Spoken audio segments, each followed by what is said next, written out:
നന്ദി doctor Manoj doctor. ഇന്ന് നമ്മുടെ 1004 ദിന പരിപാടിയാണ്. ഈ 1004 ദിന പരിപാടിയിൽ പങ്കെടുക്കുന്ന എല്ലാ ഹോമിയോപ്പതി ഡോക്ടർമാർക്കും ഹോമിയോപ്പതി ലവേഴ്സിനും സ്റ്റുഡൻസിനും എല്ലാവർക്കും ഈ പരിപാടിയിലേക്ക് സ്വാഗതം. ആദ്യം നമ്മുടെ പരിപാടി തുടങ്ങുന്നതിന് മുമ്പായി 1 മിനിറ്റ് നമുക്ക് ഈശ്വര പ്രാർത്ഥനയാണ്. 1 മിനിറ്റ്. ഇന്ന് നമ്മളെല്ലാവരും വളരെ സന്തോഷത്തിലാണ്.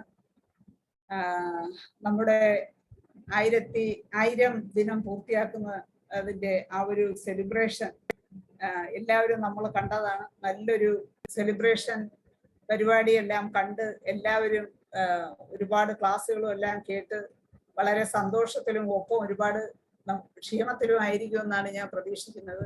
അതുപോലെ തന്നെ പലരും ഈ ക്ലാസ് കഴിഞ്ഞ് ചിലപ്പോൾ വീട്ടിലെത്തി കാണില്ല, വഴി മധ്യയായിരിക്കും, യാത്രയിലായിരിക്കും. അതുകൊണ്ട് തന്നെ നമുക്ക് ഇന്നത്തെ പരിപാടിയും കറക്റ്റ് സമയത്ത് തന്നെ തുടങ്ങുകയും വൈൻഡപ്പ് ചെയ്യുകയും ചെയ്യേണ്ടതായിട്ടുണ്ട്. എന്തായാലും യാത്ര ചെയ്യുന്നവരൊക്കെ സമാധാനമായിട്ട് വീടുകളിൽ എത്തട്ടെ. നമുക്ക് നമ്മുടെ പരിപാടിയിലേക്ക് കടക്കാം. ആദ്യമായി നമ്മുടെ അതിഥിയെ നമുക്ക് വെൽക്കം ചെയ്യാം, അതിഥിയെ സ്വാഗതം ചെയ്യാം. ഇന്നത്തെ നമ്മുടെ അതിഥി ഡോക്ടർ എൻ ഹരിഹരൻ സാറാണ്.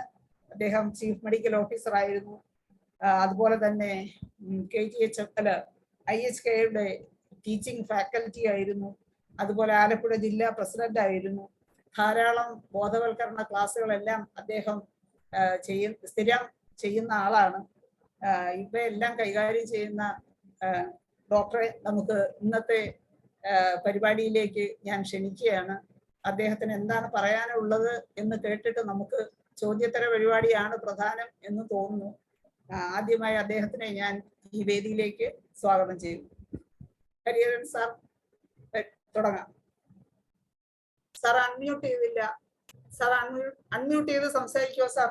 ഓക്കെ, അൺമ്യൂട്ട് ചെയ്തു. ശരി, എല്ലാവർക്കും എൻ്റെ വണക്കം.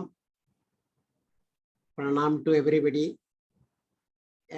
എൻ്റെ ഗുരുക്കന്മാര്, പിന്നെ സേട്ട് സാറ്, ഇവരെല്ലാം വണങ്ങിക്കൊണ്ട് ഞാൻ ക്ലാസ് സ്റ്റാർട്ട് ചെയ്യാം. ക്ലാസ് എന്ന് പറഞ്ഞാൽ അങ്ങനെ ഇന്ന് ധനേഷ് വിളിച്ച് പറഞ്ഞു, ഡോക്ടറെ ഇന്ന് ആരും ഇല്ല, അതുകൊണ്ട് ഒരു ഒഴിവെന്നുള്ള നിലയിൽ ഡോക്ടറെ ക്ലാസ് എടുക്കാമോ എന്ന് ചോദിച്ചു.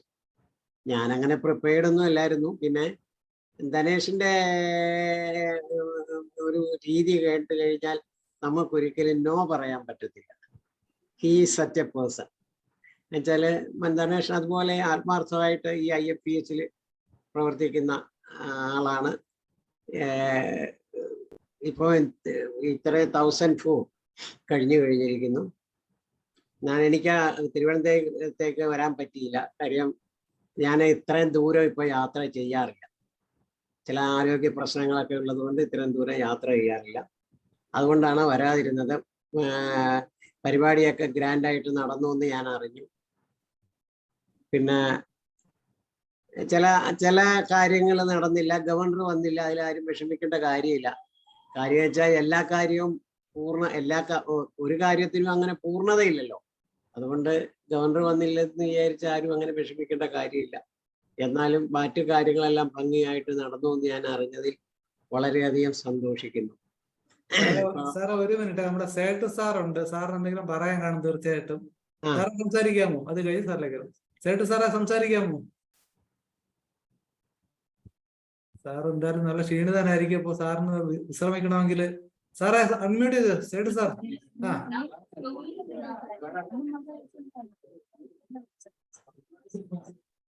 സാറെ കേൾക്കാമോ?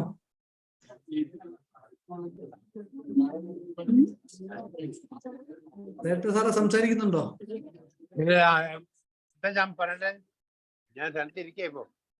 അതെ, സാറിന് എന്തെങ്കിലും പറയാനുണ്ടെങ്കിൽ പറഞ്ഞിട്ട് ഹരിഹർ സാറിലേക്ക് പോവാം. എന്നെ സംബന്ധിച്ചോളം പറയുകയാണെങ്കിൽ വളരെ സന്തോഷമുള്ള ദിവസമായിരുന്നു. Happiest man in the world എന്ന് പറഞ്ഞ പോലെയാണ് ഞാൻ. Most happiest man in the world ആണ് ഞാനിന്ന്. കാരണം ഒരുപാട് കാര്യങ്ങൾ രാജാർത്ഥ്യത്തോടെ തന്നെ ചെയ്തത്. ചെറിയ ചെറിയ മുടക്കം ഉണ്ടായിട്ടുണ്ടെങ്കിൽ തന്നെയും പൂർണ്ണമായിട്ട് നോക്കുമ്പം ഒരു 99.9% സക്സസ് ആണ് അല്ലേ മനോജ്? അതെ സാർ, തീർച്ചയായിട്ടും വളരെ ഹരിഹരൻ, കളർഫുൾ ആയിരുന്നു. അതെ, ജയന്തൻ, ഗിബർട്ട് എല്ലാവരും അഭിപ്രായം പറയണം. ഞാൻ പറഞ്ഞ ശരിയല്ലേ?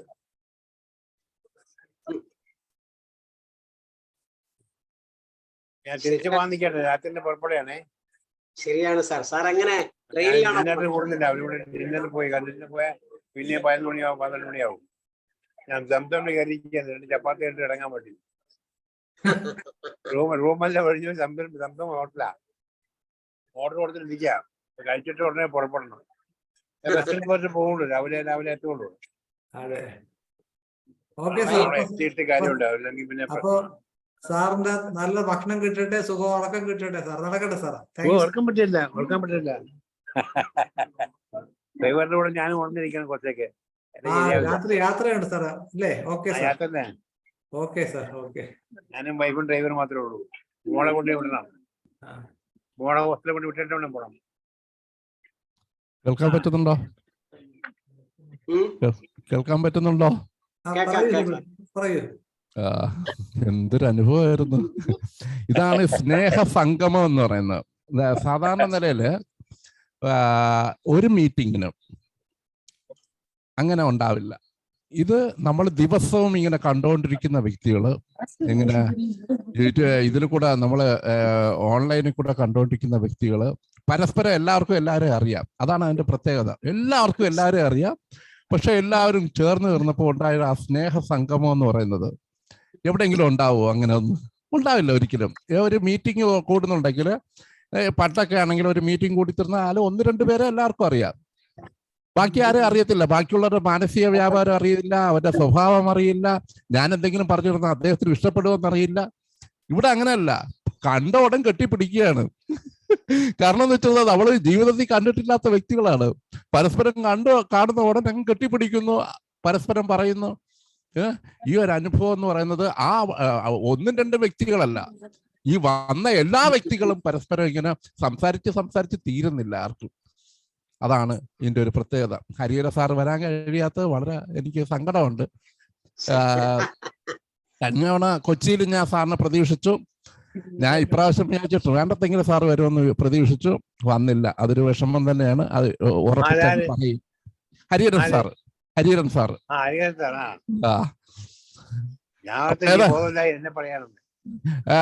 ഷൈന മേഡം ഉണ്ട്. ഷൈന മേഡം സംസാരിച്ചോ?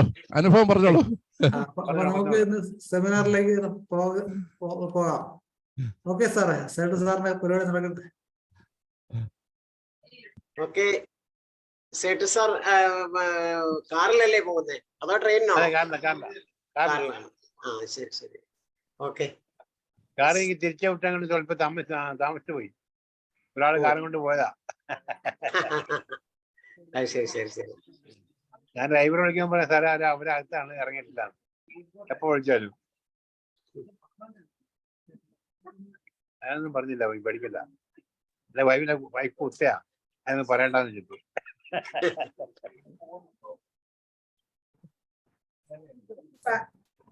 സന്തോഷം.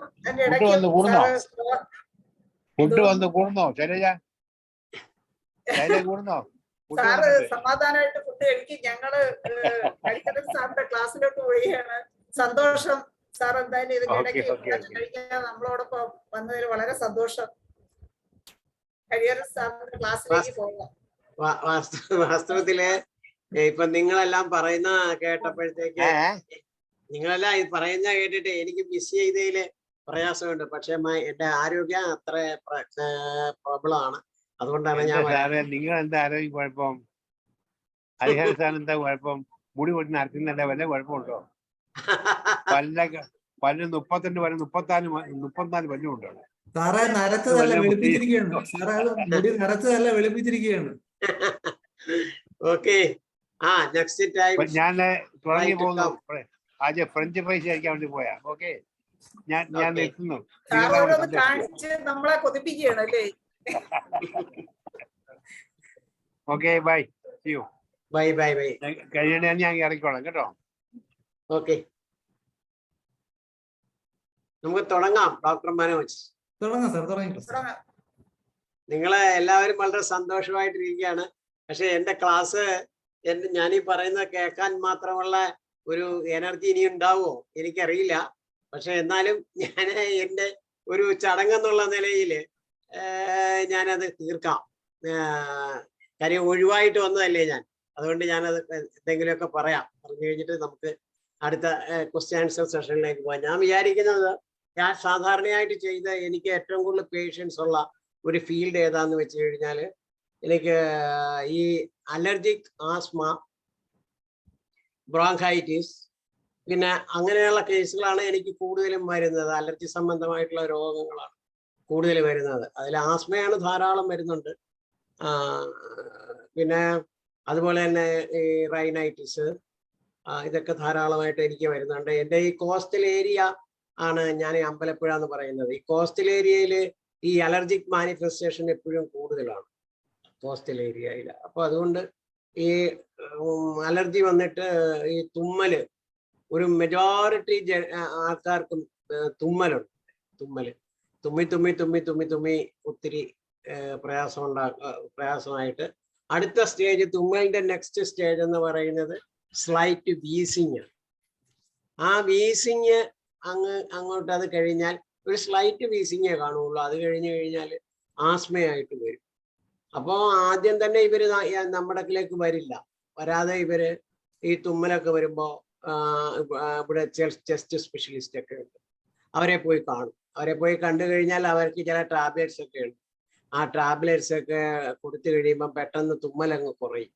പക്ഷെ എന്ത് പറ്റുമെന്ന് വെച്ചാൽ കുറച്ചുനാൾ കഴിച്ചു കഴിയുമ്പോഴത്തേക്ക് കുറച്ചുനാൾ കഴിച്ചു കഴിഞ്ഞാൽ ഇത് പിന്നെ ഏക്കത്തില്ല. അപ്പോൾ പതുക്കെ വീസിങ്ങിലേക്ക് കിടക്കും. അങ്ങനെ ആകുമ്പോഴാണ് ഹോമിയോ ഡോക്ടറെ അന്വേഷിച്ച് നമ്മുടെ ക്ലിനിക്കിൽ വരിക. ഈ തുമ്മലായിട്ട് ആദ്യം വരുമ്പോൾ തന്നെ ആണെങ്കിൽ നമുക്ക് വളരെ ഈസി ആയിട്ട് അത് ഹാൻഡിൽ ചെയ്യാം. എനിക്ക് സാധാരണയായിട്ട് ഈ കോസ്റ്റൽ ഏരിയയിൽ ഈ നല്ല തുമ്മലായിട്ട് വരുന്ന പേഷ്യൻസ് ഒക്കെ ആണെങ്കിൽ ഞാൻ സാധാരണയായിട്ട് ഈ ആഴ്സനിക് ആൽബാണ് കൊടുക്കുന്നത്. ആഴ്സനിക് ആൽബ് എന്ന് പറയുന്നത് ഞാൻ ചെറിയ പൊട്ടൻഷ്യലാണ് കൊടുക്കുന്നത്. അത് 10 തന്നെ കൊടുക്കും ഒരു ഡോസ്. ഒരു 60% ആൾക്കാർക്കും ആ തുമ്മല് ആ ആഴ്സനിക് ആൽബ് കൊണ്ട് മാറും. പക്ഷേ കുറച്ച് നാൾ നിന്ന് കഴിഞ്ഞിട്ട് പിന്നെയും തുമ്മാൻ തുടങ്ങും. പിന്നെയാണ് അടുത്ത സെക്കൻഡ് പ്രിസ്ക്രിപ്ഷനിലാണ് നമ്മൾ മികവ് കാണിക്കേണ്ടത്. ആ സെക്കൻഡ് പ്രിസ്ക്രിപ്ഷൻ എന്ന് പറയുന്നത് എങ്ങനെയാന്ന് വെച്ച് കഴിഞ്ഞാൽ നമ്മൾ കേസ് എടുത്തിട്ടാണല്ലോ ആദ്യം തന്നെ ചെയ്യുന്നത്. എഗെയിൻ നമ്മൾ ഒന്നുകൂടെ കേസ് എടുക്കും. കേസ് എടുത്തു കഴിഞ്ഞാൽ അതിന്റെ പ്രസന്റ് ഹിസ്റ്ററി, പാസ്റ്റ് ഹിസ്റ്ററി, പിന്നെ അതെല്ലാം എടുക്കുകയും പിന്നെ തെർമൽ റിയാക്ഷനും എല്ലാം എടുത്ത് മെഡിസിൻ പ്രിസ്ക്രൈബ് ചെയ്യും. അങ്ങനെയാണ്. ഈ ആസ്മ എന്ന് പറഞ്ഞു കഴിഞ്ഞാൽ പല കാരണങ്ങൾ കൊണ്ടുണ്ടാവും. ഈ സൈക്കോസോമാറ്റിക് ഡിസീസ് ആണ്.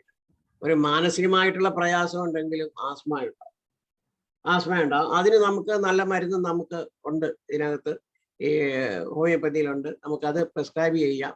പക്ഷെ എന്ത് പറഞ്ഞാലും അടിസ്ഥാനപരമായിട്ട് കോൺസ്റ്റിറ്റ്യൂഷണൽ മെഡിസിനിലാണ് ഇത് വന്ന് നിൽക്കുന്നത്. Next is allergic type. Allergic ടൈപ്പാണ് ഞാൻ മുമ്പേ പറഞ്ഞ ഈ കോസ്റ്റൽ ഏരിയയിലെ അലർജി, തുമ്മല്, ഇതൊക്കെ വരുന്ന അലർജിക് ടൈപ്പ് ഉണ്ട്. അങ്ങനെ വരുന്നതാണെങ്കിലും നമുക്ക് മെഡിസിൻ 2 പ്രിസ്ക്രിപ്ഷൻ ആണ് ഞാൻ സാധാരണ ചെയ്യുന്നത്. ഒന്ന് എന്താന്ന് വെച്ചാൽ ഒരു കോൺസ്റ്റിറ്റ്യൂഷണൽ പ്രിസ്ക്രിപ്ഷനും ഒരു പത്തോളജിക്കൽ പ്രിസ്ക്രിപ്ഷനും ഞാൻ എടുക്കും. കേസ് എടുത്തു കഴിഞ്ഞാൽ ഞാൻ അങ്ങനെയാണ് എൻ്റെ അപ്രോച്ച് അങ്ങനെയാണ്. ഹെറിഡിറ്ററി ആണെങ്കിലും അങ്ങനെ തന്നെയാണ്. ഹെറിഡിറ്ററി ആണെങ്കിലും ഞാൻ എൻ്റെ ഹെറിഡിറ്ററി മയാസ്മാറ്റിക് അപ്രോച്ചാണ് ചെയ്യുന്നത്. അത് ഞാൻ വിവരിക്കാം.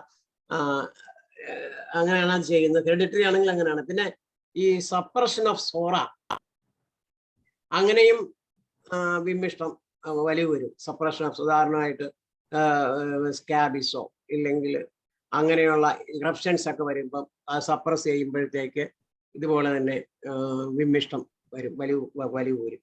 അങ്ങനെയും വരാം. പിന്നെ വരുന്നത് ഡ്യൂ ടു വാക്സിനേഷൻ കൊണ്ട്, അതായത് വാക്സിനേഷൻ എടുത്തു കഴിഞ്ഞ് കുട്ടികൾക്ക് വിമിഷ്ടം വലിവ് വരാറുണ്ട്.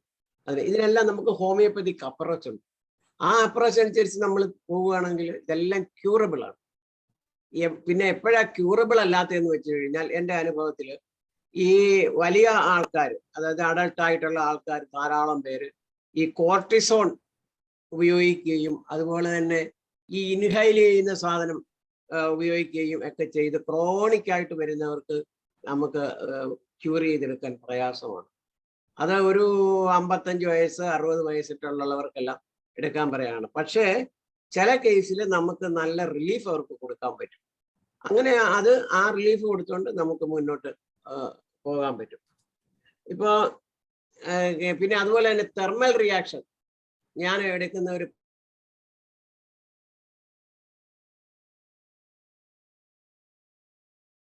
കേസ് ടേക്കിങ്ങിൽ ഞാൻ എടുക്കും.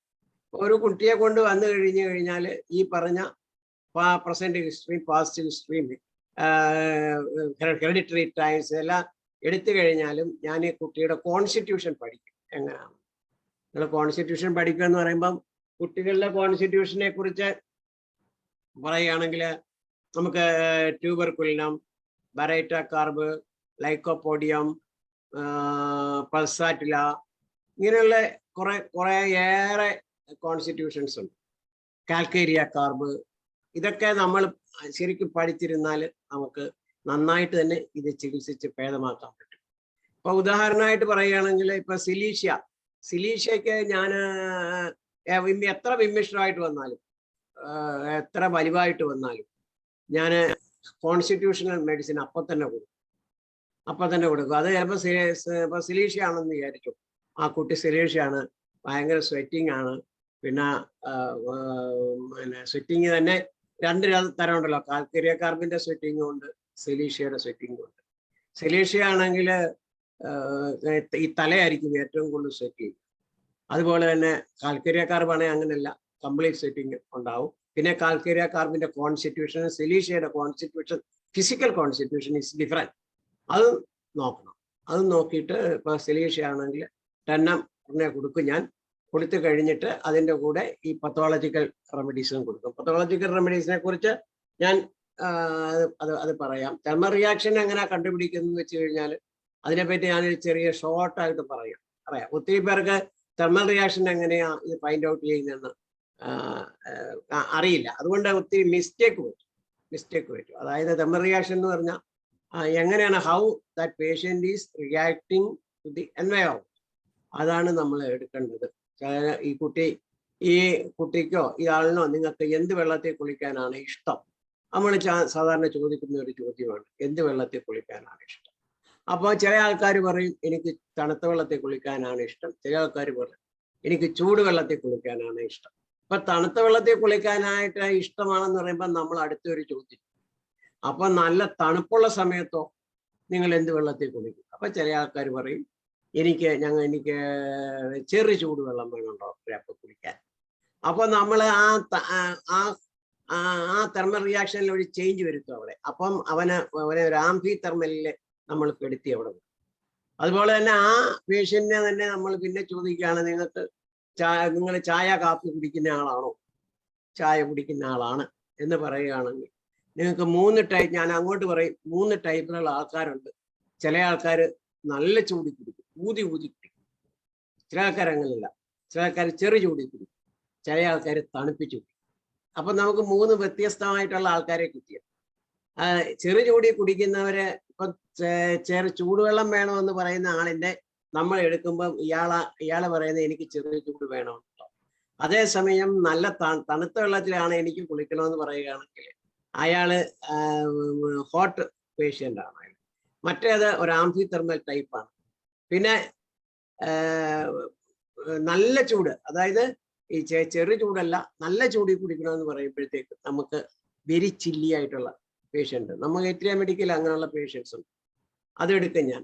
അതെടുത്തു പിന്നെ അങ്ങനെ അത് എടുത്തു കഴിഞ്ഞിട്ട് പിന്നെ ഞാൻ അടുത്ത് ചോദിക്കും സ്വെറ്റിങ്ങിനെ കുറിച്ച് ചോദിക്കും. സ്വെറ്റിങ്, നിങ്ങൾ വിയർക്കാറുള്ള ആളാണോ എന്ന് ചോദിക്കും. അപ്പോൾ നല്ലപോലെ വിയർക്കുന്ന ആളാണെങ്കിൽ നമുക്ക് മെഡിസിൻസ് ഉണ്ട്, കംപ്ലീറ്റ് വിയർവ്, ചെറിയൊരു അനങ്ങിയാൽ മതി. അങ്ങനെയാണെങ്കിൽ നമ്മൾ ഈ സിലീഷ്യ, കാൽക്കേരിയ കാർബ്, ഇതൊക്കെ വിയർക്കുന്ന പേഷ്യൻസ് ആണ്. പക്ഷെ കാൽക്കേരിയ കാർബ് ആണ് ഏറ്റവും കൂടുതൽ വിയർക്കുന്നത്, സിലീഷ്യ അത്രയും വിയർക്കില്ല. അതാണ് വ്യത്യാസം. പിന്നെ കാൽക്കേരിയ കാർബിന്റെ കോൺസ്റ്റിറ്റ്യൂഷൻ നമുക്കറിയാം, അതും കൂടെ ഞാൻ ഫൈൻഡ് ഔട്ട് ചെയ്യും. അത് കഴിഞ്ഞാൽ പിന്നെ ദാഹം ചോദിക്കും.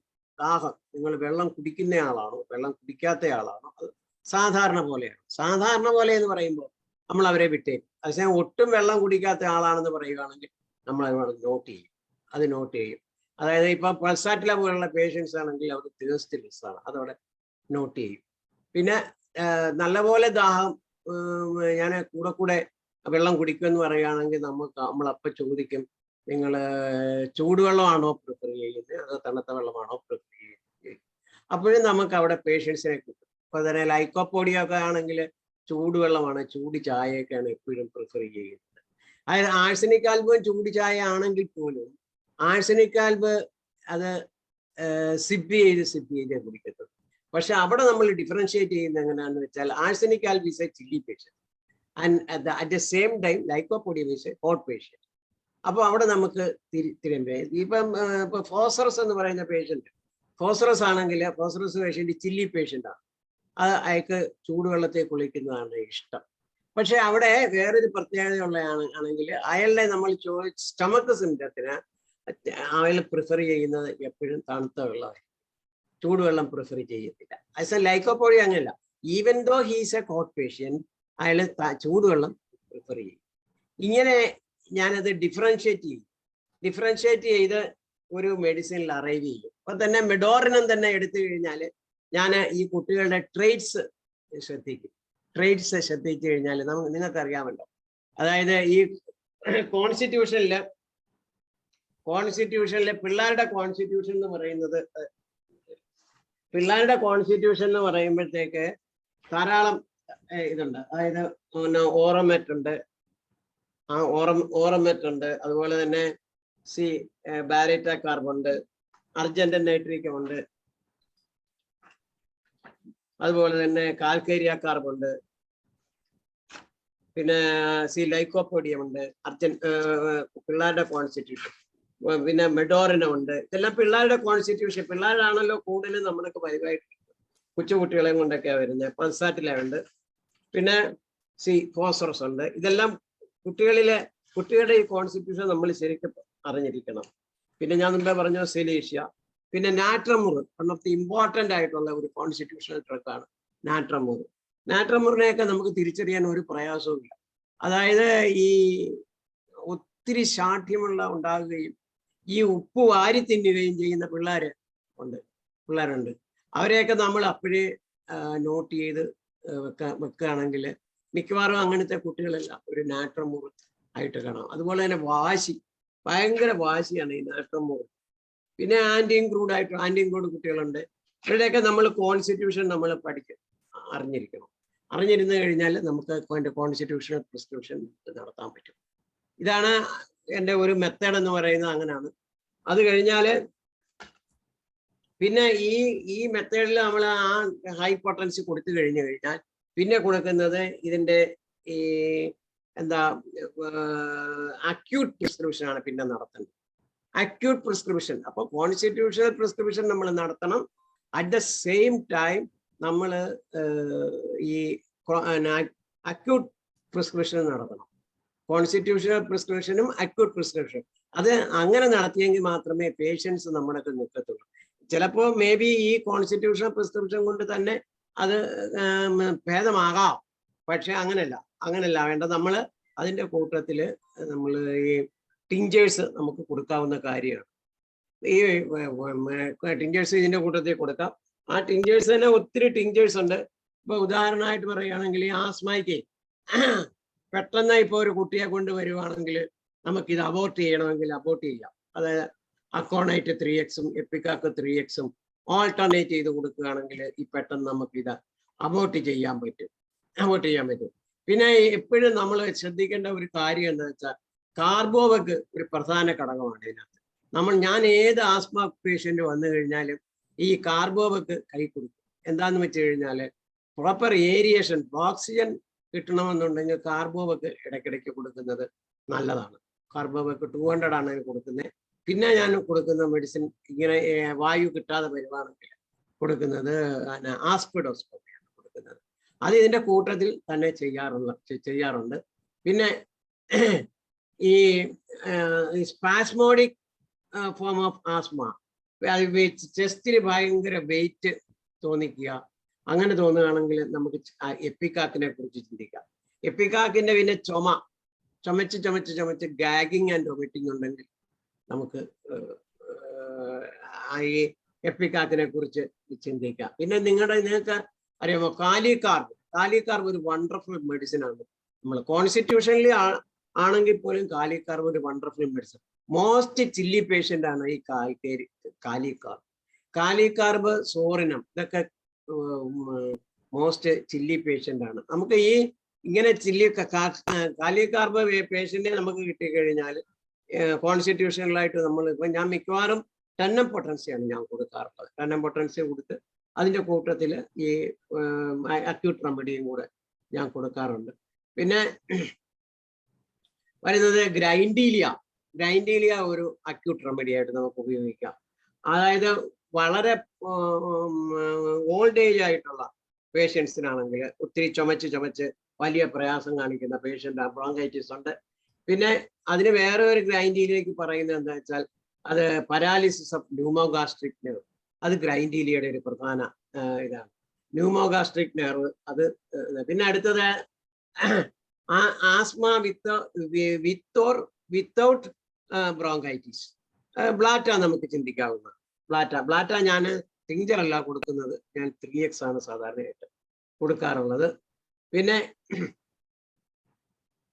അലർജി, ഈ പോളൻ ഗ്രെയിനൊക്കെ അലർജി ആയിട്ട്, അതായത് ഞങ്ങളുടെ ഇവിടെയൊക്കെ ഈ അതായത് റോഡ് സൈഡിലുള്ള ഒരു സൈസ് ചെടി പൂക്കുമ്പോൾ ഈ വിമ്മിഷ്ടമായിട്ടൊക്കെ തുമ്മലും പ്രയാസമായിട്ട് വരുന്നതാണെങ്കിൽ ഞാൻ അംബ്രോസിയ കൊടുക്കാറുണ്ട്. അംബ്രോസിയ. പിന്നെ ഏർലി മോർണിംഗ് അഗ്രവേഷൻ ഉണ്ട്, ഈ സൈനസ് ഒക്കെ ഫില്ല് ചെയ്തിരിക്കും, അങ്ങനെയുള്ള പേഷ്യൻസ് ഒക്കെ മ്യൂക്കസ് ഒക്കെ ഫില്ല് ചെയ്തിരിക്കുകയാണെങ്കിൽ ഞാൻ കാലിബൈക്ക് 3x ഞാൻ ഇതിന്റെ കൂട്ടത്തിൽ കൊടുക്കും. കാലിബൈക്ക്. പിന്നെ ഞാൻ മുമ്പേ പറഞ്ഞില്ല, അതായത് സൈക്കോസോമാറ്റിക് ആയിട്ടുള്ള അത് കണ്ടീഷൻ ആണെങ്കിൽ നമ്മൾ കാലിഫോസ് ഒരിക്കലും മറക്കരുത്. അത് കാലിഫോസ് ഞാൻ ഹൈ പൊട്ടൻസിയാണ് സാധാരണയായിട്ട് കൊടുക്കുന്നത്. പിന്നെ മോസ്കസ് കൊടുക്കാം. മോസ്കസും ഈ ഇങ്ങനെയുള്ള നെർവസ് ആസ്മക്കാർ നല്ല മെഡിസിൻ ആണ്. പിന്നെ asthma appears when eruption suppressed, അങ്ങനെയുള്ള കണ്ടീഷനിൽ ഈ അതായത് കലാഡിയം നല്ല മരുന്നാണ്. കലാഡിയം നല്ല മരുന്നാണ്. അത് അറ്റ് ദി സെയിം ടൈം നമ്മുടെ സൾഫർ നല്ലതാണ്. ഗ്രാഫൈറ്റീസും വരാണ്. ഗ്രാഫൈറ്റീസിന് നമ്മൾ പറയുമ്പോൾ ഗ്രാഫൈറ്റീസിന്റെ ഒരു കോൺസ്റ്റിറ്റ്യൂഷൻ കൂടെ ഉണ്ടാവണം, അതുപോലെ തന്നെ കോൺസ്റ്റിപ്പേഷൻ ഉണ്ടാവണം. അങ്ങനെയൊക്കെ വരുന്നതാണെങ്കിൽ ഗ്രാഫൈറ്റീസ് ബെസ്റ്റ് റെമഡിയാണ്. പിന്നെ ഈ asthma due to extreme and ബൈ ആങ്കർ, എപ്പോഴും ഈ വലിവ് വരുമ്പം ഭയങ്കര ദേഷ്യം കാണിക്കുക, അങ്ങനെയുള്ള പേഷ്യൻസ് ആണെങ്കിൽ ഇതിന്റെ കൂട്ടത്തിൽ ഗ്യാസ് ട്രബിളും കൂടെ ഉണ്ടെങ്കിൽ lycopodium one of the best റെമഡിയാണ്. പിന്നെ ഈ ഇന്റൻസ് സ്നീസിങ്ങോടുകൂടി വിമ്മിഷ്ടം വരുവാണെങ്കിൽ naja is the wonderful best medicine. പിന്നെ എനിക്ക് പറയാനുള്ളത് നാട്രൽ സൾഫിനെ കുറിച്ചാണ്. ഈ നാട്രൽ സൾഫാണ് എനിക്ക് ഒത്തിരി ധാരാളം റിസൾട്ട് തന്നിരിക്കുന്ന ഒരു മെഡിസിനാണ് നാട്രൽ സൾഫ്. നാട്രൽ സൾഫിന്റെ പ്രത്യേകത പറയാതിരിക്കാൻ പറ്റത്തില്ല. ഇപ്പൊ തന്നെ മൺസൂൺ തുടങ്ങാൻ പോവില്ല. മൺസൂൺ തുടങ്ങുമ്പോൾ ഈ വരുന്ന വലിവ് പേഷ്യൻസിനൊക്കെ നമ്മൾ നാട്രൽ സൾഫ് ഞാൻ സാധാരണയായിട്ട് കൊടുക്കാറുണ്ട്. അത് ഹൈ പൊട്ടൻസി തന്നെയാണ് കൊടുക്കുന്നത്. എന്നിട്ട് അതിന്റെ കൂട്ടത്തിൽ എൻ്റെ ഒരു ടെക്നിക്ക് എന്താണെന്ന് വെച്ചാൽ ഹൈ പൊട്ടൻസി കൊടുക്കും, അതിന്റെ കൂട്ടത്തിൽ നാട്രൽ സൾഫ് 0/3 കൊടുക്കും. പിന്നെ അതിന്റെ കൂട്ടത്തിൽ ഈ ഓർഗൻ റെമഡി ഈ ടിഞ്ചേഴ്സ് എന്തെങ്കിലും കൂടെ കൊടുത്തു കഴിഞ്ഞാൽ വണ്ടർഫുൾ ഇഫക്റ്റ് ആണ്. പക്ഷെ നാട്രൽ സൾഫിന്റെ ഒരു കോൺസ്റ്റിറ്റ്യൂഷൻ, നമുക്കൊരു പക്ക കോൺസ്റ്റിറ്റ്യൂഷൻ നമുക്ക് കിട്ടത്തില്ല. നാട്രവും സൾഫ് കൂടെ ചേർന്ന ഒരു കോൺസ്റ്റിറ്റ്യൂഷൻ ആണ് നാട്രൽ സൾഫിനെ കിട്ടുന്നത്. അതിൽ നാട്രൽ സൾഫിന് ഞാൻ എടുക്കുന്ന മുഖ്യമായിട്ടുള്ള ഒരു കോൺസ്റ്റിറ്റ്യൂഷൻ എന്താണെന്ന് വെച്ച് കഴിഞ്ഞാൽ, അതായത് ഈ പേഷ്യന്റ് പറയുമ്പോൾ ഹോട്ട് പേഷ്യന്റ് ആയിരിക്കും. ഞാൻ തെർമൽ റിയാക്ഷനെ ബേസ് ചെയ്താണ് എൻ്റെ മിക്കവാറും പ്രിസ്ക്രിപ്ഷൻ പോകുന്നത്. ഹോട്ട് പേഷ്യന്റ് ആയിരിക്കും ഈ നാട്രൽ സൾഫ് പേഷ്യന്റ്. പക്ഷേ at the same time hot patient ആണെങ്കിലും ഈ തണുപ്പ് വന്നു കഴിഞ്ഞാൽ ആസ്പിരിൻ ഉണ്ടാവും. അതാണ് അതിന്റെ പ്രത്യേകത. തണുപ്പ് വന്നാൽ മൺസൂൺ ഹോട്ട് പേഷ്യന്റ് ആണ്, അവന് കംഫർട്ടബിൾ ആണ് ഹോട്ട്. ഹോട്ട്, പക്ഷെ അവന് ആ സമയത്ത് വിമ്മിഷ്ടം ഉണ്ടാവും. അത് അന്തരീക്ഷത്തിന്റെയാണ്, മൺസൂൺ ടൈമിലാണ് അത് ഉണ്ടാക്കുക. Exactly opposite caustic. കോസ്റ്റിക്കും പക്ഷെ അങ്ങനെയല്ല. മൺസൂൺ ഒക്കെ കഴിഞ്ഞ് ഒരു ഫ്രഷ് എയർ വരുമ്പോഴത്തേക്ക് ദാറ്റ് ഈസ് കോസ്റ്റിക്. അതായത് നാച്ചുറൽ സൾഫിന്റെ പിന്നെ കഴിഞ്ഞ് ഉള്ള അടുത്ത ഇതാണ് കോസ്റ്റിക് എന്ന് പറയുന്നത്. ക്ലൈമറ്റ് ചേഞ്ച് വരുമ്പോൾ കോൺസ്റ്റിറ്റ്യൂഷനിൽ കോസ്റ്റിക്കം പ്രിസ്ക്രൈബ് ചെയ്യുക. അറ്റ് ദ സെയിം ടൈം നിങ്ങൾ ഹെപ്പാറിനെ കുറിച്ച്, ഹെപ്പാർ എന്ന് പറഞ്ഞാൽ ഇപ്പൊ ചില പേഷ്യൻസ് വന്ന് പറയും, എനിക്ക് ഡോക്ടറെ ഇന്നലെ എനിക്ക് AC ഇരിക്കാൻ പറ്റില്ല എന്ന് പറഞ്ഞ പേഷ്യന്റ്. അതാണ് ആ ഡ്രൈ കോൾഡ്, അതായത് അതാണ് ആ പിന്നെ ഹെപ്പാറിന് അത് പറ്റത്തില്ല, ഹെപ്പാർ സൾഫ്. അപ്പൊ അങ്ങനെയുള്ള പേഷ്യൻസിന് നമുക്ക് hepar sulph is also a chilly patient. അത് ആ പേഷ്യന്റിന് അത് പറ്റത്തില്ല. അപ്പൊ അതാണ് ഹെപ്പാർ സൾഫ്. അപ്പൊ നമ്മൾ ഡിഫറൻഷിയേറ്റ് ചെയ്യുന്ന അറ്റ് ദ സെയിം ടൈം പൾസാറ്റിനെ കുറിച്ച് ചിന്തിച്ചു നോക്കുക. പൾസാറ്റിലെ ഹോട്ട് പേഷ്യന്റ്. ഞാൻ ഇതിനിടയ്ക്ക് എപ്പോഴോ നമ്മുടെ ഈ പ്ലാറ്റ്ഫോമിൽ ഞാൻ പറഞ്ഞാൽ ഒരു ന്യൂലി മാരീഡ് കപ്പിള് അവര് വന്ന ഫസ്റ്റ് നൈറ്റില് ഈ കുട്ടിക്ക് ഭയങ്കരമായ ആസ്മ ഫസ്റ്റ് നൈറ്റില്. എന്നിട്ട് ഈ കുട്ടി എന്തെടുത്തെന്ന് വെച്ച് കഴിഞ്ഞാല് മുറി തുറന്ന് വെളിയിലിരുന്നു. അപ്പൊ നെക്സ്റ്റ് ഡേ ഈ ഹസ്ബൻഡ് എന്റെ പേഷ്യൻ്റാണ്. ആ കുട്ടിയും കൊണ്ട് എൻ്റെ വന്നിട്ട് ഞാൻ ഇങ്ങനെ കേസൊക്കെ എടുത്തു കഴിഞ്ഞു. ഒത്തിരി ഒന്നും ഞാൻ ചോദിച്ചില്ല. പക്ഷേ ഈ കുട്ടിയുടെ ഈ പ്രവൃത്തി ഇങ്ങനെയാണെന്ന് പറഞ്ഞു കഴിഞ്ഞപ്പോൾ ഞാൻ വേറെ ഒന്നും ചിന്തിച്ചില്ല. ഞാൻ പൾസാറ്റില 10 ഒരു ദിവസം. ആ കുട്ടി ഇപ്പോ പ്രസവിച്ചു, ഒരു കുട്ടിയുണ്ട് അവർക്ക് പിന്നെ ആസ്മ വന്നിട്ടില്ല. അതാണ് ആ കോൺസ്റ്റിറ്റ്യൂഷണൽ പ്രിസ്ക്രിപ്ഷന്റെ പ്രത്യേകത. ഏതാണ് ഈ ആസ്മ എന്ന് പറയുന്ന കോൺസ്റ്റിറ്റ്യൂഷണൽ പ്രിസ്ക്രിപ്ഷൻ ഇല്ലാതെ ചെയ്യില്ല. പിന്നെ എനിക്ക് നിങ്ങളുടെ കല പറയാനുള്ള എന്താന്ന് വെച്ച് കഴിഞ്ഞാല് ഈ second prescription is most important like that of first prescription. ഇപ്പൊ ഉദാഹരണമായിട്ട് നാച്ചുറൽ സൾഫ് ഞാൻ പ്രിസ്ക്രൈബ് ചെയ്തെങ്കിലും നാച്ചുറൽ സൾഫ് ഞാൻ കൊടുത്ത് നല്ല റിലീഫ് ഉണ്ട്. പേഷ്യന്റിന് 1-2 മാസത്തേക്ക് വന്നിട്ടേ ഇല്ല എന്ന് വിചാരിച്ചു. പക്ഷേ നെക്സ്റ്റ് ടൈമിൽ നമ്മുടെ വന്നേച്ച് പറയുകയാണ്, ഡോക്ടറെ എനിക്ക് വലിവ് പിന്നെയും വന്നു എന്ന് പറയുകയാണെങ്കിൽ നമ്മൾ എന്താ ചെയ്യേണ്ടത്? നമ്മൾ അതിന്റെ നെക്സ്റ്റ് മെഡിസിൻ എന്ന് പറയുന്നത് ദാറ്റ് ഈസ് തൂജ കൊടുക്കണം. തൂജ 10 കൊടുത്തു കഴിഞ്ഞാൽ ഏതാണ്ട് 95% അത് ഹിറ്റ് ചെയ്തിരിക്കും.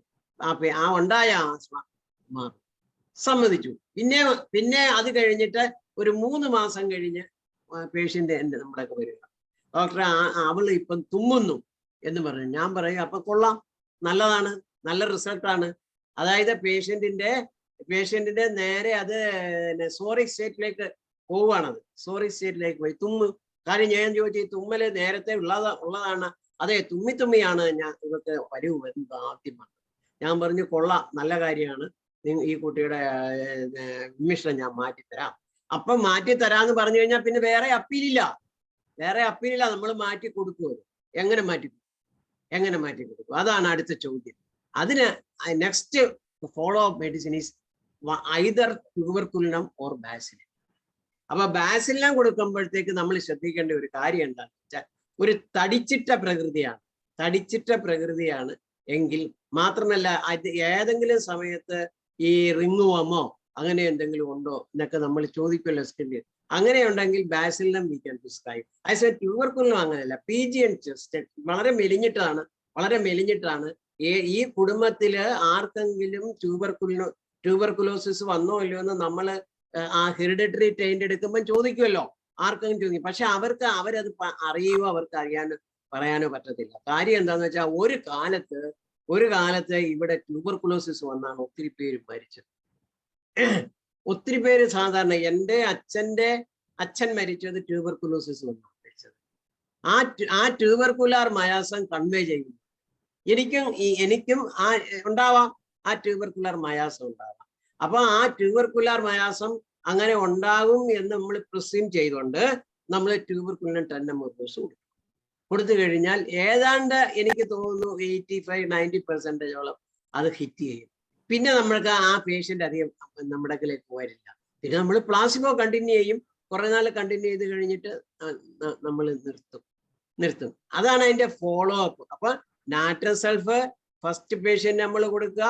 അത് കഴിയുമ്പോൾ അതിന്റെ ഫോളോ അപ്പ് ആയിട്ട് തൂജ കൊടുക്കുക. Thuja is complementary to natural sulphur thuja കൊടുക്കുക. അതിനുശേഷം നമ്മൾ അടുത്തത് ഈ നോസോഡ് ഐദർ ബാസിലിനം ഓർ ട്യൂബർക്കുലിനം കൊടുക്കുക. കൊടുത്തു കഴിഞ്ഞാൽ പിന്നെ വേറെ ഒന്നും നമുക്ക് വലുതായിട്ട് കൊടുക്കേണ്ടി വരില്ല. നമുക്ക് ആ പേഷ്യന്റിനെ ക്യൂർ ചെയ്തെടുത്ത് മാറ്റാൻ പറ്റും. അങ്ങനെയാണ് അതിന്റെ ആ chronological order of treating asthma അങ്ങനെയാണ് വരുന്നത്. പിന്നെ വേറെ വരും. അതെങ്ങനെയാന്ന് വെച്ച് കഴിഞ്ഞാല് ചില കുട്ടികൾക്കോ വലിയവർക്കോ ഈ വലിവിനോട് ഒപ്പിച്ച് തന്നെ ഫീവർ വരും, ടെമ്പറേച്ചർ വരും. അത് അങ്ങനെ ടെമ്പറേച്ചർ വരുമ്പോൾ നമ്മൾ മനസ്സിലാക്കേണ്ടത് എന്താണെന്ന് വെച്ചാൽ ഈ കുട്ടിക്ക് ട്യൂബർക്കുലാർ മയാസം ഉണ്ടെന്ന് നമ്മൾ മനസ്സിലാക്കണം. അപ്പോൾ നമ്മൾ ചെയ്യേണ്ടത് എന്നാൽ ആഴ്സനിക് അയോഡിനെ കുറിച്ച് ചിന്തിക്കണം. ആഴ്സനിക് അയോഡിനെ കുറിച്ച് ചിന്തിച്ച് ഇന്റർകറന്റ് ആയിട്ട് ആഴ്സനിക് അയോഡ് 1 ml ഇല്ലെങ്കിൽ അതിനുശേഷം കുറെ നാൾ കഴിഞ്ഞിട്ട് 10 ml എന്തെങ്കിലും കൊടുക്കണം. എന്നിട്ട് ഒബ്സർവ് ചെയ്തുകൊണ്ടിരിക്കണം. പക്ഷെ അക്യൂട്ട് ഫേസ് എങ്ങനെ നമ്മൾ മാനേജ് ചെയ്യും? അതൊരു പ്രശ്നമില്ല. അക്യൂട്ട് കേസ് മാനേജ് ചെയ്യണം. അതായത് നല്ല പനിയായിട്ട് വന്നിരിക്കുകയാണ് നമ്മുടെ നല്ല ടെമ്പറേച്ചർ വിമ്മിഷ്ടം ആയിട്ട് വന്നിരിക്കുകയാണ്. നമുക്ക് നെക്സ്റ്റ് ഡേയില് ടെമ്പറേച്ചർ കുറയും. നെക്സ്റ്റ് ഡേയിൽ നമ്മൾക്ക് ടെമ്പറേച്ചർ കുറയും. അതിനായിട്ട് ഏറ്റവും ബെസ്റ്റ് മെഡിസിൻ ഇസ് വെരാട്രമിർ. വെരാട്രമിർ 30 നമ്മൾ ഒരു ഹാഫ് ആൻ അവറിൽ വെച്ച് ഈ കുട്ടിക്ക് കൊടുക്കണം. ഹാഫ് ആൻ അവറിൽ. അതിന്റെ കൂട്ടത്തിൽ നല്ല ടെമ്പറേച്ചർ ഉണ്ടെങ്കിൽ ബെല്ല് വണ്ണം ഒരു 2-3 ഡോസ് ഒരു പൗഡർ എടുത്തിട്ട് 1/4 ഗ്ലാസ് വെള്ളത്തിൽ ഒഴിച്ചിട്ട്. ഇല്ലെങ്കിൽ ഇപ്പോഴാണെങ്കിൽ ഞാൻ ബെല്ല് 0/3 0/1 ഞാൻ ഉപയോഗിക്കാറുണ്ട്. ഇത്രയും നാള് ഞാൻ വണ്ണമാണ് ഉപയോഗിച്ചുകൊണ്ടിരുന്നത്. അപ്പൊ അങ്ങനെ ആ വെരാട്രമിർ കൊടുത്തു കഴിഞ്ഞാല് നെക്സ്റ്റ് ഡേ ഈ കുട്ടി നമ്മുടെയൊക്കെ കൊണ്ടുവരും. ടെമ്പറേച്ചർ കുറയും. പക്ഷെ ചുമ മാറത്തില്ല. അപ്പൊ ചുമ മാറത്തില്ല എന്ന് കണ്ടു കഴിഞ്ഞാൽ അടുത്ത നമ്മുടെ പ്രിസ്ക്രിപ്ഷൻ എന്ന് പറയുന്നത് ആ ചുമയ്ക്ക് വേണ്ടിയിട്ടുള്ള പ്രിസ്ക്രിപ്ഷൻ ആയിരിക്കണം നമ്മൾ നടത്തുന്നത്. അത് ചുമയ്ക്കൊക്കെ ഇഷ്ടംപോലെ മരുന്നുകളുണ്ടല്ലോ. പക്ഷെ ഈ ട്യൂബർക്കുലാർ ഡയറ്റിസിസ് വന്നിട്ട് ഇങ്ങനെ വന്നു കഴിഞ്ഞിട്ട് നമ്മൾ എങ്ങനെ drosera one of the best medicine. Drosera കുത്തി ഇങ്ങനെ ചുമയ്ക്കുക, പിന്നെ ചുമച്ച് ഓക്കാനിക്കുക, അങ്ങനെയൊക്കെ വരുവാണെങ്കിൽ ഒത്തിരി മെഡിസിൻസ് ഉണ്ട്. അതൊക്കെ നമ്മൾ അതിന്റെ സിംറ്റമാറ്റിക് ആയിട്ടുള്ളത് നോക്കി നിങ്ങൾ എടുത്തോണം. പിന്നെ ഞാൻ ഹെറിഡിറ്ററി ആണ് ഞാനിപ്പോൾ പറഞ്ഞത്. ഈ ട്യൂബർക്കുലർ ഇതുണ്ടെങ്കിൽ ഹെറിഡിറ്ററി ആയിട്ടുണ്ടെങ്കിൽ നമ്മളെ ഈ രീതിയിൽ ചികിത്സിക്കാവുന്നതാണ്. പിന്നെ ഈ സപ്രഷൻ ഓഫ് സോറ അതൊരു പ്രധാന ഘടകമാണ്. സപ്രഷൻ ഓഫ് സോറ അതായത് ഈ ദേഹത്ത് ചൊറിയും ചിറങ്ങും എല്ലാം വന്നു കഴിഞ്ഞിട്ട് ഈ കണ്ടകടച്ചാതി എല്ലാം കൂടെ തേച്ച് അകത്തോട്ട് വിട്ട് കഴിയുമ്പോൾ ഈ കുട്ടിക്ക് ചുമ വിമ്മിഷ്ടമൊക്കെ ആയിട്ട് വരും. അങ്ങനെ വരുന്നതിന് നിങ്ങൾ നിങ്ങളല്ല ഞാൻ ചെയ്യുന്ന ഒരു പ്രത്യേക എന്താന്ന് വെച്ച് കഴിഞ്ഞാല് ആദ്യം ഈ വിമ്മിഷ്ടം ഞാൻ കൺട്രോൾ ചെയ്തെടുത്ത് കഴിഞ്ഞിട്ട് ഇപ്പൊ സാധാരണ ഈ സിങ്കമെറ്റ് കൊടുക്കാമെന്ന് പറയുന്നുണ്ടെങ്കിലും ഞാൻ സിങ്കമെറ്റ് അല്ല കൊടുക്കുന്നത്. ഞാൻ സൾഫർ 0/3 ഒറ്റ ഡോസ് 0/3 അല്ലെങ്കിൽ സൾഫർ 30 1 ഡോസ് ഒരാഴ്ചത്തേക്ക് 1 ഡോസേ കൊടുക്കത്തുള്ളൂ. അപ്പൊ എന്നിട്ട് അടുത്ത ആഴ്ച വരാം പാസ്മ കൊടുക്കും ഇതിന്റെ കൂട്ടത്തില്. അപ്പൊ നെക്സ്റ്റ് വീക്ക് പറയുമ്പം വീക്കിൽ വരുമ്പോ ഇവര് പറയും ഒന്നില്ലെങ്കിൽ കൊച്ചിന്റെ ദേഹത്ത് ചൊറിച്ചിലാണെന്ന് പറയും, അല്ലെങ്കിൽ ഇപ്പൊ ഇന്നും ഒന്നും ഇപ്പൊ പ്രത്യേകിച്ച് വിശേഷമൊന്നുമില്ല. എഗെയിൻ ഞാൻ മെഡിസിൻ ഒന്നും കൊടുക്കത്തില്ല. കാര്യം 30 തന്നെ പ്ലാസ്മ തന്നെ കൊടുക്കും. പിന്നെ അത് കഴിഞ്ഞിട്ട് ഞാനിത് ഒബ്സർവ് ചെയ്തുകൊണ്ടിരിക്കും.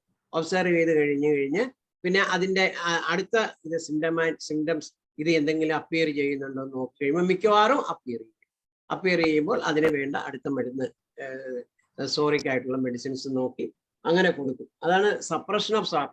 പിന്നെ വേറെ ഒരു കാര്യം എന്താന്ന് വെച്ച് കഴിഞ്ഞാൽ ഈ ഒത്തിരിയും ഡോക്ടർമാർക്ക് ഈ സൾഫർ നിൽക്കുമ്പം പേടിയാണ്. അങ്ങനെ സൾഫറിനെ നമ്മൾ പേടിക്കേണ്ട ഒരു കാര്യമില്ല. സൾഫർ ഇല്ലാതെ നമുക്ക് പ്രാക്ടീസ് ചെയ്യാൻ പറ്റത്തില്ല. സൾഫറിന്റെ ഇപ്പൊ ഈ അടുത്ത ഇന്നലെ ഒരു പേഷ്യന്റ് എനിക്ക് വന്നു. കാലയിൽ സോറിയാസിസ്. ആ സോറിയാസിസ് കണ്ടു കഴിഞ്ഞാൽ അറയ്ക്കും. എനിക്ക് അറപ്പ് തോന്നി. അതാണ് അതിന്റെ സിംറ്റം. എനിക്ക് അറപ്പ് തോന്നി ആ കാല് കണ്ടപ്പോൾ. ഇങ്ങനെ കറുത്ത് അങ്ങനെ ഇരിക്കുന്നു. ഒരു 2 ആഴ്ച മുമ്പാ വന്നേ. അപ്പൊ ഞാൻ എന്ത് ചെയ്തു, ഒരു ഡോസ് സൾഫർ 0/3 കൊടുത്തു. സൾഫർ 0/3 കൊടുത്തിട്ട് ഒരാഴ്ചത്തേക്കുള്ള മെഡിസിൻ കൊടുത്തു. ഭയങ്കര ചൊറിച്ചിൽ. ഈ കഴിഞ്ഞ ആഴ്ച എന്നും പറഞ്ഞു എന്റെ ചൊറിച്ചിൽ കുറഞ്ഞു ഡോക്ടറെ, എനിക്ക് ആശ്വാസമുണ്ട്. അപ്പോൾ നെക്സ്റ്റ് ഈ ആഴ്ചയിൽ ഞാൻ ഒരു ഡോസ് സൾഫർ 0.3 കൊടുത്തു വിട്ടു. എനിക്ക് ഐ ആം ഷുവർ എനിക്ക് അത് ആ സൾഫർ കൊണ്ട് തന്നെ അത് കുറയും. ഇതുപോലെ തന്നെ സൾഫർ നമുക്ക് ഒത്തിരി കാര്യങ്ങൾക്ക് നമുക്ക് ഇന്റർകറന്റ് ആയിട്ട് സൾഫർ ഉപയോഗിക്കാം. പക്ഷെ ഒരിക്കലും സൾഫറിന്റെ ഹൈ പൊട്ടൻസി നമ്മൾ ഉപയോഗിക്കരുത്. അപ്പൊ സപ്രഷണം സോറ കൊണ്ടും സോറ ആയിട്ട് വരുന്ന നമുക്ക് തോന്നുന്ന കേസിൽ ഇതുപോലെ ഒറ്റ ഡോസേ കൊടുക്കാവുള്ളൂ. അത് വളരെ ജുഡീഷ്യലായിട്ട് കൊടുക്കണം. അത് പിന്നെ ഡ്യൂ ടു വാക്സിനേഷന്റെ നിങ്ങൾക്ക് ഞാൻ പറഞ്ഞു തരേണ്ട കാര്യമില്ല. ഈ അടുത്ത കാലത്തായിട്ട് വരുന്ന ഒത്തിരി ഈ ആസ്മ പേഷ്യൻസിനും അതുപോലെ തന്നെ വേറെ ഒത്തിരി കേസസ് ഒക്കെ വരുന്നതെല്ലാം ഈ വാക്സിനേഷന്റെ ഡ്യൂ എഫക്റ്റ് കൊണ്ടാണ്. അതിന് ഏറ്റവും ബെസ്റ്റ് തൂജയാണ്, ആന്റിൻഡാർട്ടാണ്, സിലീഷ്യ. ഈ 3 മരുന്നുകൾ കൊണ്ട് നമുക്കിത് കവറപ്പ് ചെയ്യാം. അത് നമ്മൾ ജുഡീഷ്യലായിട്ട് നോക്കി അത് കൊടുത്തേക്കുക. പിന്നെ അപ്പം നമ്മളെ സൈക്കോസോമാറ്റിക് ആയിട്ട് വരുന്ന കേസ്, അലർജിക് ഡിസീസസ്, ഇതൊക്കെ ഞാൻ പറഞ്ഞു കഴിഞ്ഞു. പിന്നെ എന്താന്ന് വെച്ച് കഴിഞ്ഞാല് ഈ ബോയിൽസ്, പിന്നെ സ്കാബിസ്, റിംഗ്വം ഒരു വല്ലാത്തൊരു കണ്ടീഷനാണ്. റിംഗ്വം സപ്രസ് ചെയ്താലും ഈ വലിഞ്ഞു. റിംഗ്വം സപ്രസ് ചെയ്താൽ അവരെ 2 മിനിറ്റ് കൂടെ സമയം കഴിയുമ്പോൾ നമുക്ക് ചോദ്യോത്തര പരിപാടി, ചോദ്യം ചോദിക്കാൻ സംശയങ്ങളുള്ളവർ ചോദിക്കാനുള്ള സമയം എടുക്കാം. ശരി, ആയിക്കോട്ടെ. ഞാൻ 2 മിനിറ്റ് കൊണ്ട് എന്താ പറയാനാ, ചോദ്യോത്തരത്തിലേക്ക് കിടക്കാം. എന്താ ഡോക്ടർ മനോജ്? ഇപ്പൊ സാറ് പറഞ്ഞത് തന്നെ ചോദിക്കാം. ഈ റിംഗ്വാമിനെ സംബന്ധിച്ച് ഏറ്റവും കൂടുതൽ സാറിന് പ്രൊഡക്റ്റീവായിട്ട് തോന്നിയ മെഡിസിൻ ഏതൊക്കെയാണ്? എനിക്ക് ഏറ്റവും ബെസ്റ്റ് ഇഫക്റ്റീവ് ആയിട്ട് തോന്നുന്നത് ബാസിലിനം എങ്ങനെ കൊടുക്കണം അത് ഞാൻ പറഞ്ഞു. ബാസിലിനം നിങ്ങൾ കൊടുക്കുകയാണെങ്കിൽ ഒന്നിനെ 0.3 പൊട്ടൻസി കൊടുക്കുകയാണെങ്കിൽ ഒറ്റ ഡോസേ കൊടുക്കാൻ പാടുള്ളൂ. 10 വെയിറ്റ്. നിങ്ങൾ ബാസിലിനം അല്ലാതെ സെന്റിസ്മൽ സ്കെയിലാണെങ്കിൽ ബാസിലിനം 200 1/2 ഗ്ലാസ് വെള്ളത്തിൽ 1 ഡ്രോപ്പ് ഇട്ടിട്ട് 2 സ്പൂൺ കൊടുത്തേക്കുക. ഓക്കെ. സാറ് നേരത്തെ പറഞ്ഞല്ല ട്യൂബർക്കുലർ ബാക്ക്ഗ്രൗണ്ട് ഉണ്ടെന്ന്.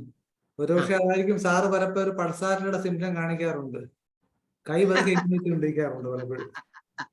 അതല്ല, അത് ആ സിംറ്റം എന്താന്ന് വെച്ച് കഴിഞ്ഞാല് നിങ്ങൾ വെരി ഗുഡ് യു സെഡ് പറഞ്ഞ എന്താണെന്നറിയാമോ? അത് ഈ വലിവിലുകാര് എപ്പോഴെങ്കിലും കൈ ഇങ്ങനെ വെച്ച് റിലീഫ് ഉണ്ടെങ്കിൽ ദാറ്റ് ഈസ് സോറനം. അതാണ് സോറനത്തിന്റെ ഏറ്റവും ബെസ്റ്റ് ഇൻഡിക്കേഷനാ മനോജ് അത്. അതുപോലെ തന്നെ ഞാൻ ചോദിച്ചത് ശ്വാസത്തിന്റെ കാര്യത്തിലല്ല, വെറുതെ ഇരിക്കുമ്പോ സാറ് പലപ്പോഴും കൈ ഇങ്ങനെ ചുരുക്കിടാൻ കണ്ടിട്ടുണ്ട്. ഞാൻ അതുകൊണ്ടാണ് ചോദിച്ചത്. അത് എന്താന്ന് എനിക്കറിയില്ല. ഞാനത് അങ്ങനെയാണ് വെക്കുന്നത് എപ്പോഴും. ഇതിനകത്ത് തന്നെ ആരോ പറയുന്നുണ്ട്, IFPS ആരോ പറയുന്നുണ്ട്, എനിക്ക് ആരോ പറഞ്ഞ ഓർമ്മയില്ല. പക്ഷെ ഈ ഇരിക്കുമ്പോ കൈ ഇങ്ങനെ പൊക്കി വെച്ചോണ്ടിരിക്കുന്ന പൾസാറ്റിലാണ് പറഞ്ഞിരുന്നു. ഞാനിപ്പോ ഇത് പറയാൻ കാര്യം ഈ പൊസിഷനിങ്ങിൽ ഒരു വലിയ പ്രധാന ഘടകം പൊസിഷനിങ്. വല്ലാതെ ഇപ്പൊ തന്നെ ആഴ്സനിക്കാലു പേഷ്യന്റ് ആണെങ്കിൽ എപ്പോഴും ഇങ്ങനെ ഇങ്ങനെ ഇരിക്കത്തുള്ളൂ. അതേസമയം ഈ മെഡോർണ അങ്ങനെ ഇരിക്കുന്നത്. നമുക്ക് കുട്ടികളെ ഏറ്റവും ബെസ്റ്റ് എങ്ങനെ കിടക്കുന്നു എന്ന് ചോദിക്കണം. ഞാൻ ഇങ്ങനെ എടുക്കുന്നതുകൊണ്ട് എല്ലാം വിട്ടുപോകുന്നു മനോജ്. കുട്ടിയുടെ നമുക്ക് ചോദിക്കാം, ഈ കുട്ടി സാധാരണഗതിയിൽ നിങ്ങൾ എങ്ങനെയാ കിടക്കുന്നത്? അപ്പൊ അവർ പറയുകയാണ് മുട്ടും കുത്തിയാ കിടക്കുന്നത്. ഇതിന് നീ ഒന്നും ചിന്തിക്കണ്ട, ആ കുട്ടിക്ക് മെഡോർണം കൊടുത്താൽ മതി. അതുപോലെ കമന്നാ കിടക്കുന്നത്, അപ്പോഴും നമുക്ക് മെഡോർണം കൊടുക്കാം. ഈ വലിയവരാണെങ്കിലും കൈ ഡിസ്റ്റന്റ് അപ്പാർട്ട് വെച്ച് കൊടുത്താൽ ദാറ്റ് ഈസ് സോറിനം. അതുപോലെ തന്നെ വേറെ പൊസിഷൻസ് ഒത്തിരി ഉണ്ട് ഇതിന്റെ. പിന്നെ അതുപോലെ തന്നെ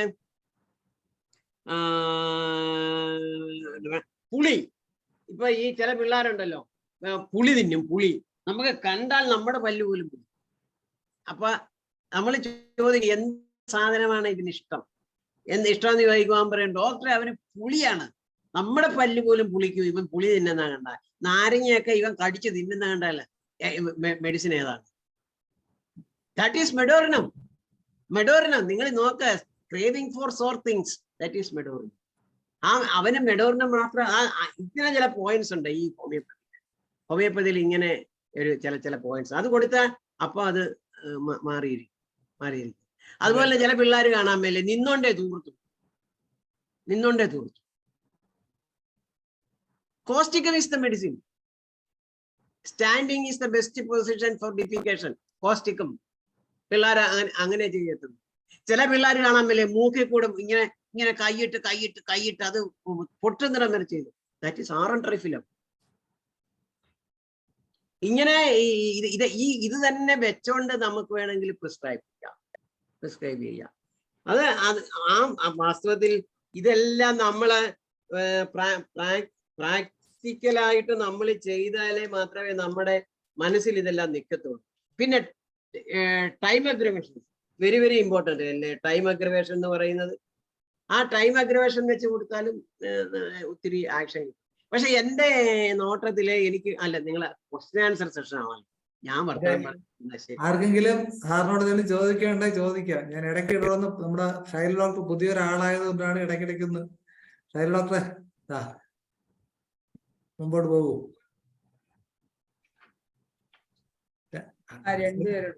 Sreedhara Kuppu sir hand raise ചെയ്തിട്ടുണ്ട്, കാണാമോ?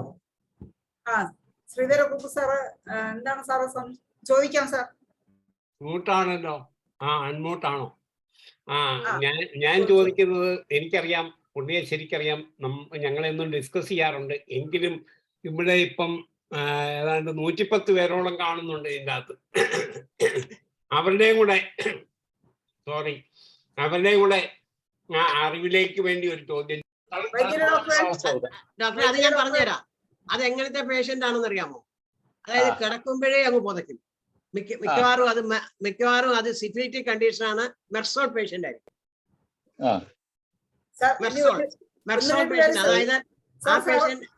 അതായത് സംശയം ചോദിക്കാൻ വേറെ ഉണ്ട്.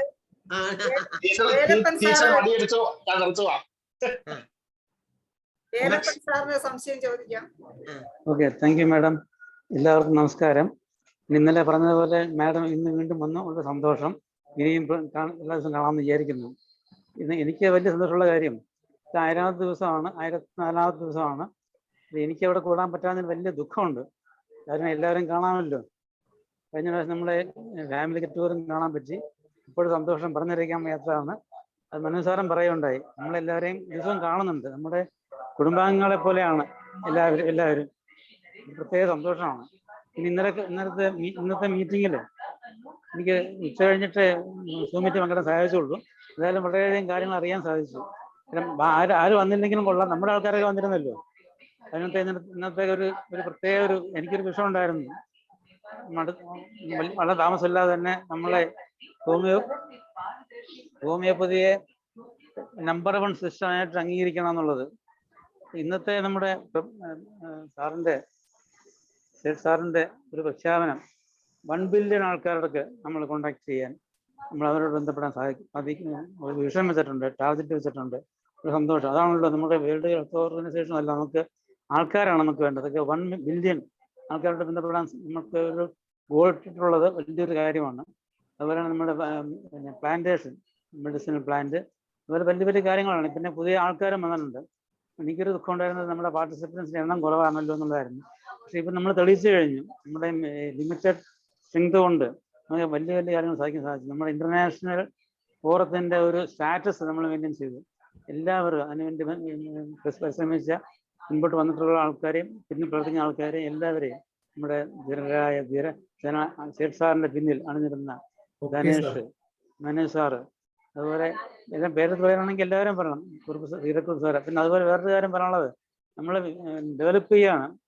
ആദ്യം മലയാളം, പിന്നെ ഇംഗ്ലീഷ്, പിന്നെ ഹിന്ദി, പിന്നെ തമിഴും വരികയാണ്. അപ്പം 4 ഭാഷയാണ് നമ്മളിനിയിപ്പം വിസ കിട്ടാത്ത രീതിയിൽ വളരാൻ പോവുകയാണ്. വളരെ സന്തോഷം സാറേ, വളരെ സന്തോഷം. Thank you very much. എല്ലാവർക്കും സന്തോഷം. Thank you.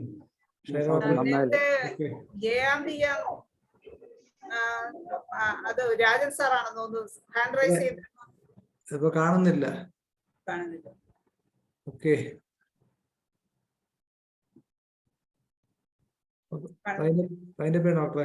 എന്തായാലും വേലപ്പൻ സാറിന്റെ ക്ലാസ് നമുക്ക് സദ്യ നമ്മുടെ 1000 ദിന സെമിനാറിന്റെ പരിപാടി ആയിരുന്നെങ്കിൽ അതിന്റെ കൂടെ അത് അടപ്രഥമനായിരുന്നെങ്കിൽ ഇത് കടലപ്രഥമം പോലെ നല്ല ഒരു മാധുര്യമുള്ള ക്ലാസ് ആയിരുന്നു. എല്ലാവരും ക്ഷീണമൊക്കെ മാറ്റിവെച്ച് ഒരുപാട് പേര് പങ്കെടുത്തിട്ടുണ്ട്. ഇനി അടുത്തത് സാറിന് നന്ദി പറയുന്നതിനായി ജയചന്ദ്രൻ സാറിനെ ക്ഷണിക്കുക. ഡോക്ടർ ബ്രീഫായിട്ട് പറയണേ. ബ്രീഫായിട്ട് പറയാം. നമ്മുടെ ഹ്യൂബർട്ട് പറഞ്ഞതുപോലെ നമ്മൾ സ്വപ്നത്തിൽ കണ്ടു നടന്ന എല്ലാവരെയും ഇന്ന് ജീവനോടെ കണ്ടതിൽ അതിയായ സന്തോഷമുണ്ട്. ഞാൻ ആരും ഇങ്ങോട്ട് താൻ ആരെന്ന് ചോദിക്കേണ്ടി വന്നില്ല. എല്ലാവരും ഹലോ ഡോക്ടറെ എന്ന് പറഞ്ഞ് നമ്മളെ തോളിത്തട്ടി നമ്മൾ ഷെക്കൻഡ് ചെയ്ത് സംസാരിച്ചതിൽ ഒരു ജന്മപുണ്യമായി കാണുന്നു. എന്തായാലും ഇന്നത്തെ ഈ മീറ്റിങ്ങിൽ പങ്കെടുക്കാൻ കഴിഞ്ഞത് വലിയ ഒരു സന്തോഷം നൽകുന്നു. അതിന് ചുക്കാൻ പിടിച്ച ഡോക്ടർ ഇസ്മായിൽ സേട്ട് അവിടെയൊക്കെ ഓടി നടന്ന് എന്തൊക്കെ ചെയ്തെന്നുള്ള അവിടെ അറ്റൻഡ് ചെയ്ത് എല്ലാവർക്കും അറിയാവുന്നതാണ്. പിന്നെ ഇന്നിപ്പോ ഇവിടെ വന്ന് നമുക്ക് നേരത്തെ നല്ലൊരു ക്ലാസ് ഈ നമ്മുടെ സെമിനാറിന്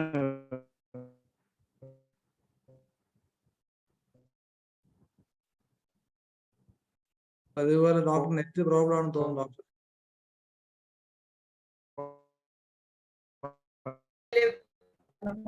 സമയം ഏകദേശം അവസാനിച്ചിരിക്കുകയാണ്.